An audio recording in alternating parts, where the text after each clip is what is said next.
tabi'a sunnatahu wa qa'tada bidah ila yaumi liqa'illah amma ba'du. Assalamualaikum warahmatullahi wabarakatuh.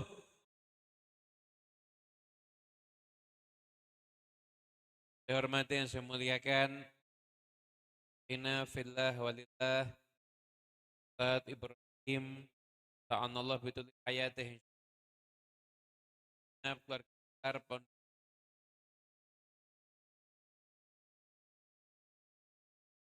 Al-Barakah wal Khair Abua, semua yang hadir, di para santri, wali santri dan semuanya, para asatid yang lainnya yang ikut hadir, panitia acara, mudah-mudahan Allah Ta'ala kasih berkah untuk kita semuanya. Amin ya rabbal alamin. Hadirin yang dimuliakan Allah Ta'ala, ikhwan rahimakumullah, alhamdulillah di acara sudah berlangsung, sudah ada penyerahan ijazah, kemudian nanti ada simbolik penyerahan ilbas rida nanti insyaallah. Mudah-mudahan insyaallah santri, santriwati semua yang sudah menuntut ilmu, semua diberkahi oleh Allah Subhanahu wa taala ilmunya. Amin ya rabbal alamin. Saya mau nanya. Kira-kira hafalan kitabnya, ini adik-adik yang ngapalin kitab, ini juga santriwati juga. Ini hafalan kitab udah hafal apa aja? Risalatul Jami'ah, Safinatun Najah, kemudian Jurumiyah, ya kan? Aqidatul Awam, siapa lagi? Apa? Arba'in Nawawi. Arba'in, terus Juz Amma. Itu hafalan kitabnya kalau ditukar sama iPhone 16 Pro Max enggak? Jadi hafalannya hilang tapi dapat iPhone, atau milih hafalannya tetap tapi belum dapat iPhone? Pilih mana? iPhone asli, masih segel. Pilih mana kira-kira? Pilih hafalan atau pilih iPhone? Oh, pilih hafalan. Alhamdulillah. Jadi dari masa ke masa, waktu ke waktu, ilmu agama itu berharga. Ilmu agama itu berharga. Kenapa? Karena ini warisannya Nabi Muhammad sallallahu alaihi wasallam. Rasulullah SAW itu, para nabi itu gak mewariskan dinar, gak mewariskan dirham. Para nabi itu innama warrathu al-ilma. Yang mereka wariskan itu adalah ilmu. Makanya dari dulu sampai sekarang bagi orang-orang yang ngerti ilmu agama itu berharganya luar biasa. Para sahabat itu ngambil ilmu dari Nabi sallallahu alaihi wasallam. Anda tahu para sahabat itu, Sayyidina Umar bin Khattab punya teman satu orang. Itu gantian kerja.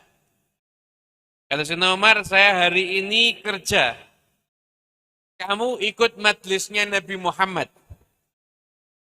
Nanti malam kamu bagi ilmu ke saya. Apa yang disampaikan sama Nabi? Saya bagi uang kerja saya ke kamu. Besok gantian kamu yang kerja, saya yang duduk sama Nabi Muhammad.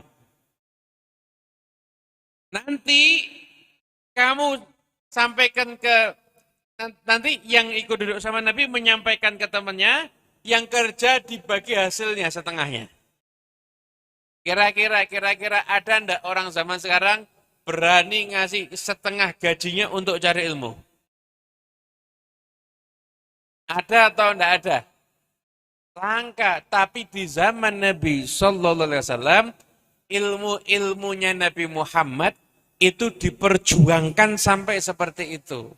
Kenapa? Karena memang ilmu agama ini nilainya luar.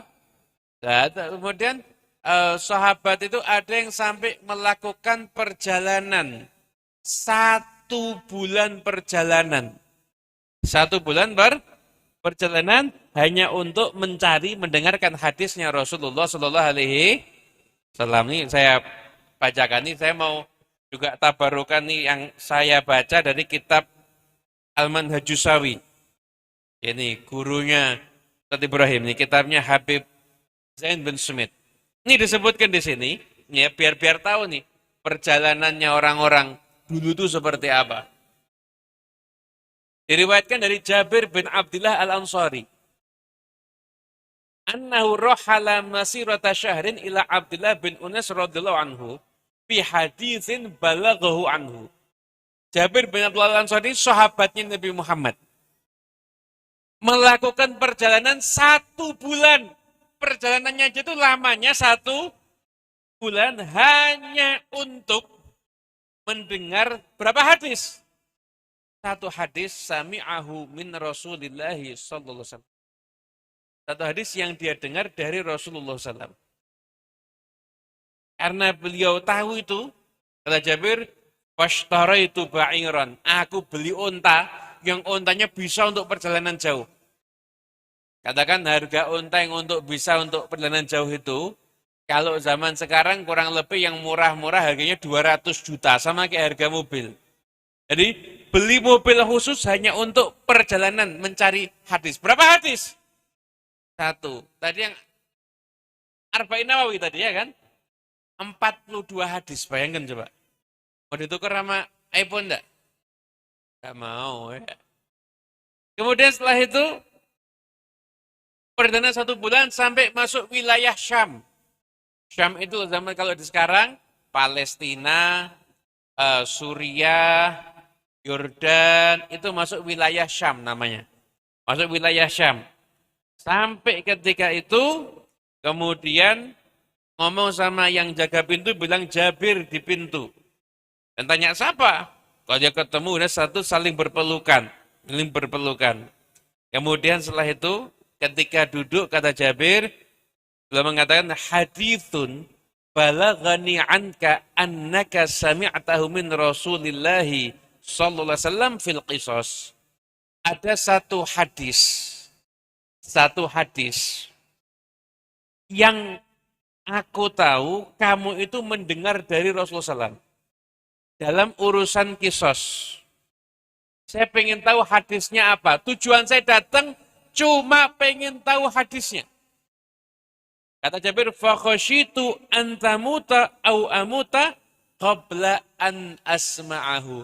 Saya takut kamu mati atau aku dulu yang mati sebelum aku mendengar hadis itu. Kemudian setelah itu disampaikan hadisnya.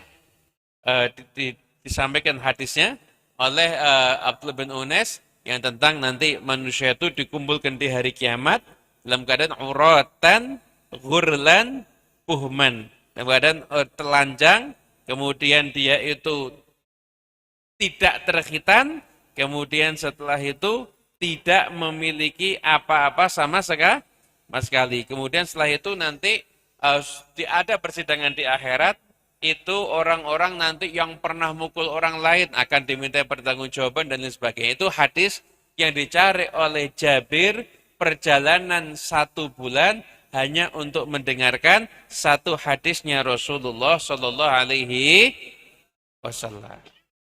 Kira-kira ada enggak yang perjalanan 1 bulan hanya untuk cari 1 hadis? Nggak ada kan? Zaman sekarang ini ilmu sudah mudahnya luar biasa. Cuma semangatnya nyari ilmu yang turunnya juga luar biasa. Kemudian nih, Imam Masruq itu salah seorang tabi'in. Berarti muridnya sahabat. Masuk Islamnya di zamannya Nabi. Masuk Islam di zamannya Nabi, tapi karena nggak ketemu sama Rasulullah, makanya dia termasuk tabi'in. Dia termasuk tabi'in. Gitu. Beliau itu pergi ke Basrah. Pergi ke Basrah hanya untuk tanya tafsiran 1 ayat. Hanya untuk tanya tafsiran 1 ayat. Pergi, perjalanan jauh. Sampai ke Basrah, Ada orang ngomong, loh, yang kamu cari barusan pergi ke Syam. Pergi lagi ke Syam, kemudian sampai ketemu orangnya hanya untuk belajar tafsir. Berapa ayat? Satu ayat. Pergi ke sini, katakanlah, oh ini kalau perdana zaman now ya. Perdana zaman now itu pergi misalkan, ini jalan darat loh ini. Pergi misalkan sampai ke Banten. Ada tidak di Banten orangnya? Enggak ada. Di mana? Oh sudah pindah ke Cirebon. Dikejar ke Cirebon. Jalan darat. Bayangin coba. Itu tujuannya mereka semangat cari ilmu sampai seperti itu. Ikrimah. Ikrimah ini muridnya Abdullah bin Abbas. Rata-rata kalau ada hadis diriwayatkan oleh Abdullah bin Abbas itu ada Ikrimah yang meriwayatkan. Muridnya. Beliau mengatakan saya itu cari tahu tentang makna satu ayat. Siapa yang di ayat ini? Allah Ta'ala berfirman dalam surat An-Nisa ayat 100. Wa may yakhruj min baiti muhajiran ilallahi wa rasulih.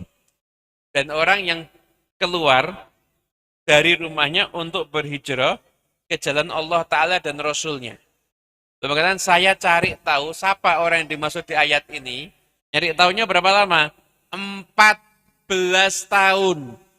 Berapa lama? 14 tahun sampai ketemu. Ternyata orang yang dimaksud di ayat itu Dhamrah bin Habib. Keliling nyari tahu 14 tahun sampai ketemu berapa nama?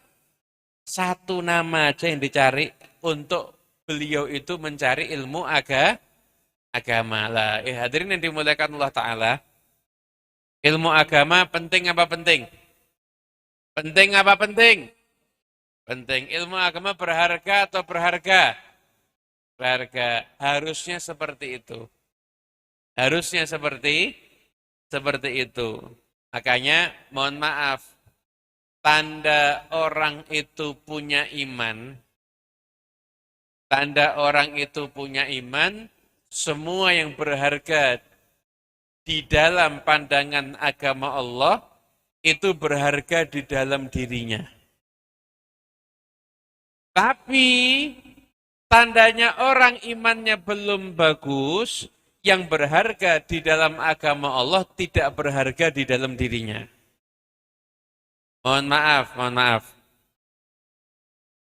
Kursus baca surat Al-Fatihah, kira-kira sama kursus setir mobil, bayarnya mahal mana? Mahal mana bayarnya? Setir mobil. Ibu, halo. Pernah tahu kursus make up? Kursus make up sama kursus baca Al-Fatihah, bayarnya mahal mana? Make up. Padahal Al-Fatihah itu kalau dia bisa baca dengan bagus, ilmunya hilang apa enggak? Hilang. Make up kalau mandi hilang apa enggak? Hilang. Tapi ternyata kursus make up bayarnya lebih mahal daripada kursus belajar surat Al-Fatihah. Betul apa betul? Berarti ilmu agama zaman sekarang berharga atau kurang? Harusnya tetap nilainya berharga, tapi di mata masyarakat jadinya kurang berharga. Pernah ada cerita viral di Facebook, orang nulis cerita viral di Facebook tapi nama disamarkan. Jadi dia jadi guru agama di sekolahan. Gajinya 600.000. Tambah beliau buat kursus Al-Quran. Ada di kampung. Masuk setiap hari. Per anak hanya disuruh bayar SPP 20.000. Bayar SPP 20.000. Begitu gratis yang datang banyak. Begitu sebulan bayar 20.000, nggak ada yang datang. Nggak ada yang datang. Kenapa? Wah ini ustadznya cari duit. Jadi kira ustadz makannya angin aja apa? Akhirnya dia bingung ketemu sama temennya. Dulu sama-sama kerja bareng kemudian di PHK. temennya kelihatan hidupnya bagus. Kamu kerjanya apa? Saya kerjanya ngelatih anjing. Gajinya berapa? Sebulan 3 juta. Akhirnya keluar kemudian ikut ngelatih anjing bareng sama temennya. Loh ini kejadian nyata, ditulis di Facebook viral. Di Facebook kemudian viral. Anda bisa bayangkan ternyata ilmu Quran yang dari masa ke masa orang itu rela perjalanan sekian jauh, rela ngeluarkan biaya demi bisa baca Quran, demi bisa memahami Quran. Tapi zaman sekarang itu dianggap nilainya biasa-biasa saja. Lah oleh karena itu kita jangan jadi orang yang seperti itu. Dulu ada ulama, anaknya berhasil ketika itu bisa baca surat Toha dengan baik dan benar. Gurunya langsung dikasih duit, tidak nanggung-nanggung, 1.000 dinar. 1 dinar emas itu 2,5 juta. 1.000 dinar berarti berapa? 2,5 miliar. 2,5 miliar. Kata ulama, loh kok banyak banget? Kata gurunya, kalau kamu ngomong banyak banget gini dari awal, saya tahu kamu bakal ngomong gini, anak aku enggak tak belajarkan sama kamu. Tahu enggak, kamu ngajari anakku Quran, nilainya tuh enggak bisa dihitung. Ini duit ini enggak ada apa-apanya. Dibandingkan kamu ngajarin anak saya ilmunya Al-Quran. Al-Quran tuh nilainya enggak terhitung. Pemahaman terhadap Al-Quran, lahirlah ilmu hadis, ilmu fikih, ilmu agama itu ilmu yang mahalnya luar biasa, maka jangan dibuat murah. Jangan direndahkan. Ya, kalau ada anak kita belajar ilmu agama, kita dukung. Jangan kalau anaknya masuk ke pondok pesantren, orang tuanya malu. Anaknya yang kuliah dibangga-banggakan. Orang tua model begitu ada atau ada? Ada atau ada? Ada enggak orang tua kalau anaknya nakal taruh di pondok, anaknya pinter suruh sekolah? Ada atau ada? Jadi dianggap pondok ini bengkel barang bobrok. Nanti kalau anaknya sudah nakal, bertahun-tahun sama orang tuanya, dikirim ke pondok 6 bulan kok masih nakal, ustadznya disalahin. Lah yang bertahun-tahun yang buat nakal anaknya siapa? Oleh karena itu ayo kita sekarang rubah, mindset kita dirubah. Dunia ini tidak ada nilainya. Ilmu agama ini ilmu bisa menyelamatkan kita dunia sampai akhir.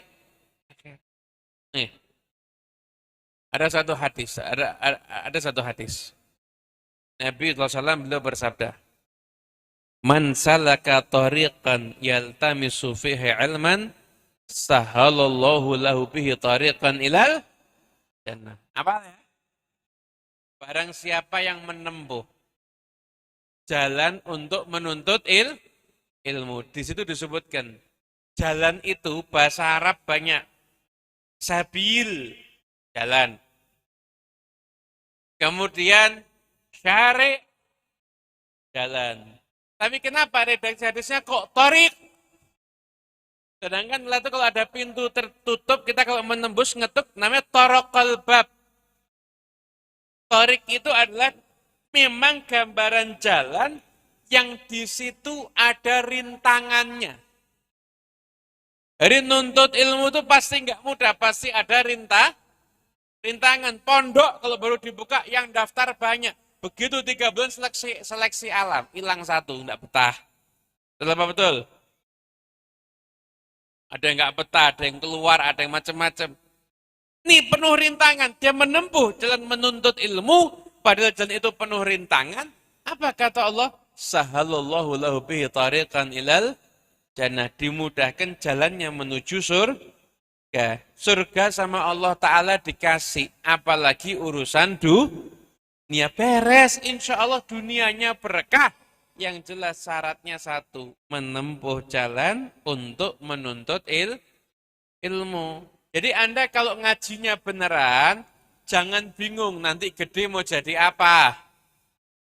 Gak usah bingung, gede mau jadi apa, gede mau kerja di mana, nanti makannya gimana, nggak usah bingung. Pasti berkah insya Allah. Kenapa? Karena tadi Allah Ta'ala udah janji, yang surga aja dikasih, apalagi hanya urusan dunia. Oleh karena itu, ayo yang semangat, adik-adik yang semangat cari ilmu.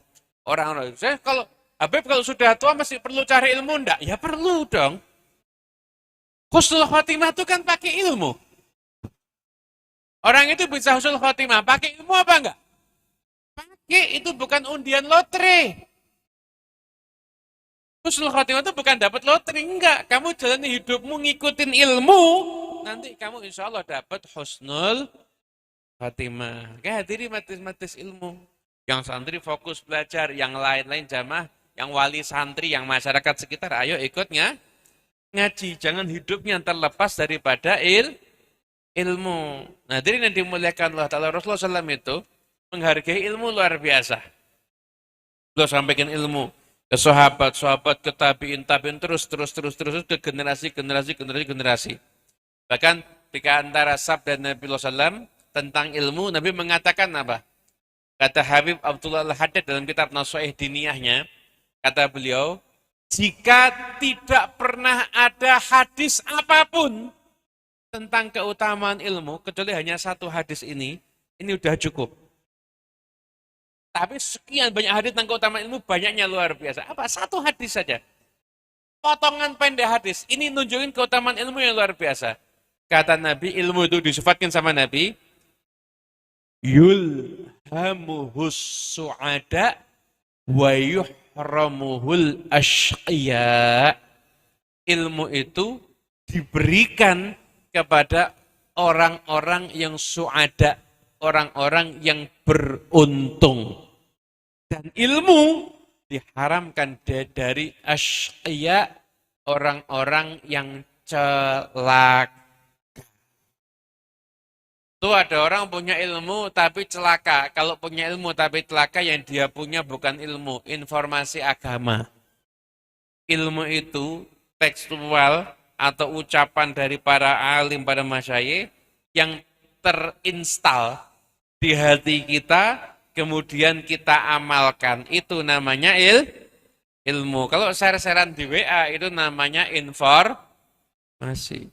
Yang nancep di hati dan bisa mewarnai hidup kita itu namanya ilmu. Oleh karena itu ayo semuanya nih, bapak-bapak, ibu-ibu, adik-adik, semuanya alhamdulillah ada di Pondok Al Barokah wal Khair. Ya, Zat. Jangannya Al Khair wal Barokah, ini dibalik berarti ya. Dari Habib Salim berarti. Jadi ini Ustaz Ibrahim spesial. Yang lain-lainnya muridnya Habib Salim itu nama mata Pondok Al Khair wal Barokah. Ustaz Ibrahim Al Barokah wal Khair, dibalik. Balik, insya Allah. Berarti tanda ada isyarah khusus berarti. Insya Allah yang sudah ngaji di pondok ini, teruskan belajarnya, belajar yang rajin. Orang tuanya juga sama, ngelepas anaknya ke pondok itu juga harus dengan senang hati. Saya mau menyampaikan, dan ini insya Allah penutup. Syarat anak itu di pondok sukses, itu 3 hal. 3 hal nih. Pondoknya siap, orang tuanya santri siap, santrinya siap. Ini syarat ini. Kalau kepingin pondok nyantri sukses itu 3 hal. Pondoknya siap, orang tuanya siap, santrinya siap. 3 hal itu. Kalau pondok jelas, insya Allah sudah siap. Ustaz Ibrahim sudah siap, ada asatidnya, kurikulumnya jelas, ustadznya kelihatan. Santri sering kelihatan wajah ustadznya. Anda lihat Ustaz Ibrahim kan tiap hari kelihatan kan?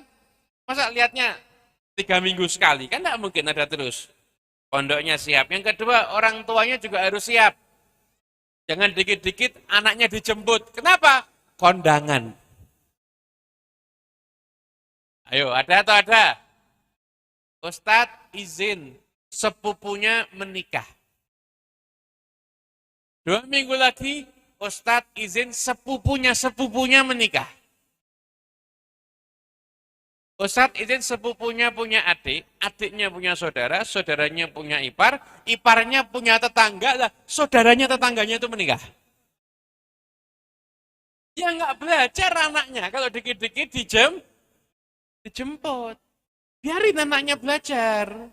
Itu orang tuanya tuh juga harus itu merelakan anaknya dan semakin orang tua itu menghargai ilmu yang diberikan kepada anaknya, semakin ilmu anaknya itu berkah.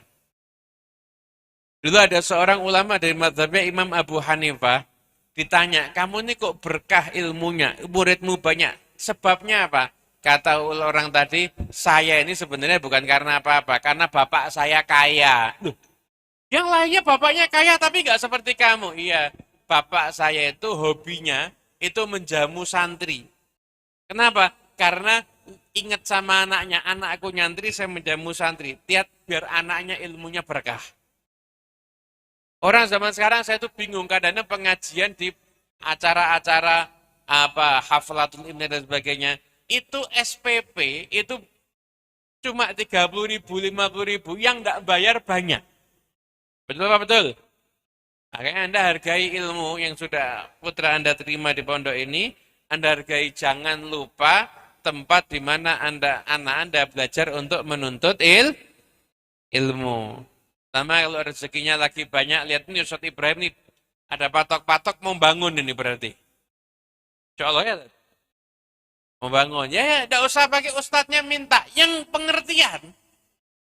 Ini kalau Anda ikut bantu semennya, Anda ikut bantu batu batanya, pondasi dan sebagainya, tiap bangunan ini dipakai, Anda masih hidup, Anda sudah wafat, jariahnya ngalir terus insya Allah. Saya nggak disuruh ngomong gini Mas Ibrahim, cuma kelihatan ya ada patok-patok ini berarti mau bangun nih bentar lagi ini. Insya Allah udah segera terbangun insya Allah. Jadi itu yang jadikan ilmunya anak Anda berkah. Kenapa? Anda punya kontribusi terhadap penyebaran dakwah. Tuh syarat yang kedua. Syarat yang ketiga, santrinya juga harus siap. Santrinya juga harus siap. Santri siap itu paling tidak 3. Hubungan sama guru baik, menghargai guru, menghargai ilmu, menghargai temannya sesama santri. Ini sukses kalau santri begini. Setelah faktor-faktor yang tadi itu. Menghargai guru harus. Yang paling berkah ilmu insya Allah, bukan yang saya tidak urusan paling pinter, paling bagus nih, bukan yang berkah ilmunya, itu yang guru belum duduk, dia sudah duduk di hadapan gurunya. Nunggu guru datang baru datang. Enggak. Guru belum duduk, kamu udah duduk di situ. Yang udah perhatikan, papan tulisnya masih kotor, bersihin dulu. Itu yang berkah, itu yang begitu. Lokasi tempat duduk guru kotor, bersihin dulu. Itu sama menghargai guru. Santri zaman sekarang di belakang ngomongin gurunya. Ustadz ini tadi keterangannya salah. Masa ngajar sambil angop-angop terus? Masa ustadznya begini? Wah tadi ustadznya pakaian kurang rapi. Ngerasa nih apa ngomongin gurunya malahan. Ada atau ada? Nah, yang jawab pelaku atau apa ini kok? Jawabannya kompak benar. Menghargai gurunya. Yang kedua menghargai ilmunya. Jangan sampai kalau sudah pulang ke rumah kitabnya dilempar-lempar, kitab ditaruh di bawah, bawa kitabnya nggak bener, kitabnya di mana hilang. Gak menghargai ilmu. Kamu udah dapat ilmu, dihargai ilmu kamu. Dan nanti kalau pas liburan pondok pesantren, pulang ke rumah ikut penampilannya kayak anak-anak yang lainnya. Pakai celana pendek, yang biasa pakai hijabnya dibuka. Biasa di pondok diajari menjaga rasa malu. Kalau pulang langsung pakai HP TikTok joget. Ikut joget Velocity. Padahal santri. Ada atau ada? Itu namanya tidak menghargai itu membuat orang mas pondok itu kayak begitu. Nanti dia bilang, wah, apa itu pondok? Anak saya nggak pondok sama yang mondok akhlaknya sama kok. Apalagi kalau pulang ke rumah bilang, wah mondok itu tidak enak, tersiksa, penjara suci. Oh itu tambah nggak menghargai ilmu itu. Itu sama ilmunya, menghargai gurunya, dan menghargai temannya sesama penuntut ilmu. Jangan nggak beli sampo tiap hari ngambil sampo temennya. Atau gosok. Sandal temennya ditaruh sebentar sudah dipakai. Ada atau ada? Ada atau ada? Korban apa pelaku? Korban apa pelaku apa dua-dua? Dua-dua. Jadi pernah jadi korban, kemudian jadi pelaku juga membuat orang lain jadi korban juga. Insya Allah itu mungkin bisa kita sampaikan dan kita senang sekali, Masya Allah. Tanda ajaran Nabi Muhammad SAW itu, berkahnya ajaran Nabi SAW itu, karena warisan Nabi itu selalu ada yang mencari. Nah, sekarang ingin tempat ini jadi tempat di mana dihidupkannya sunnah Nabi Muhammad SAW. Insya Allah semua yang nyantri di sini, ustadznya, semuanya insya Allah jadi orang-orang yang dapat cintanya Rasulullah SAW. Kenapa? Karena masih berjuang di tengah-tengah keadaan yang seperti ini, masih mau menyampaikan apa yang jadi peninggalannya Rasulullah SAW. Kita doakan dan insya Allah pondok Abwa, Allah Ta'ala jadi pondoknya berkah. Insya Allah Allah jadikan santri yang ilmunya barokah dan manfaat. Lifta alaina wa alaikum futuhal arifin insya Allah. Semuanya dibuka dengan futuhnya para arif billah insya Allah. Semua yang beliau hajatkan dikabulkan Allah Subhanahu wa taala. Insya Allah semua yang hadir di tempat ini punya hajat-hajatnya kabul dan sakit diangkat semua penyakitnya. Berikan berkah pada kita semuanya. Jadikan kita semua yang berkumpul di tempat ini panjang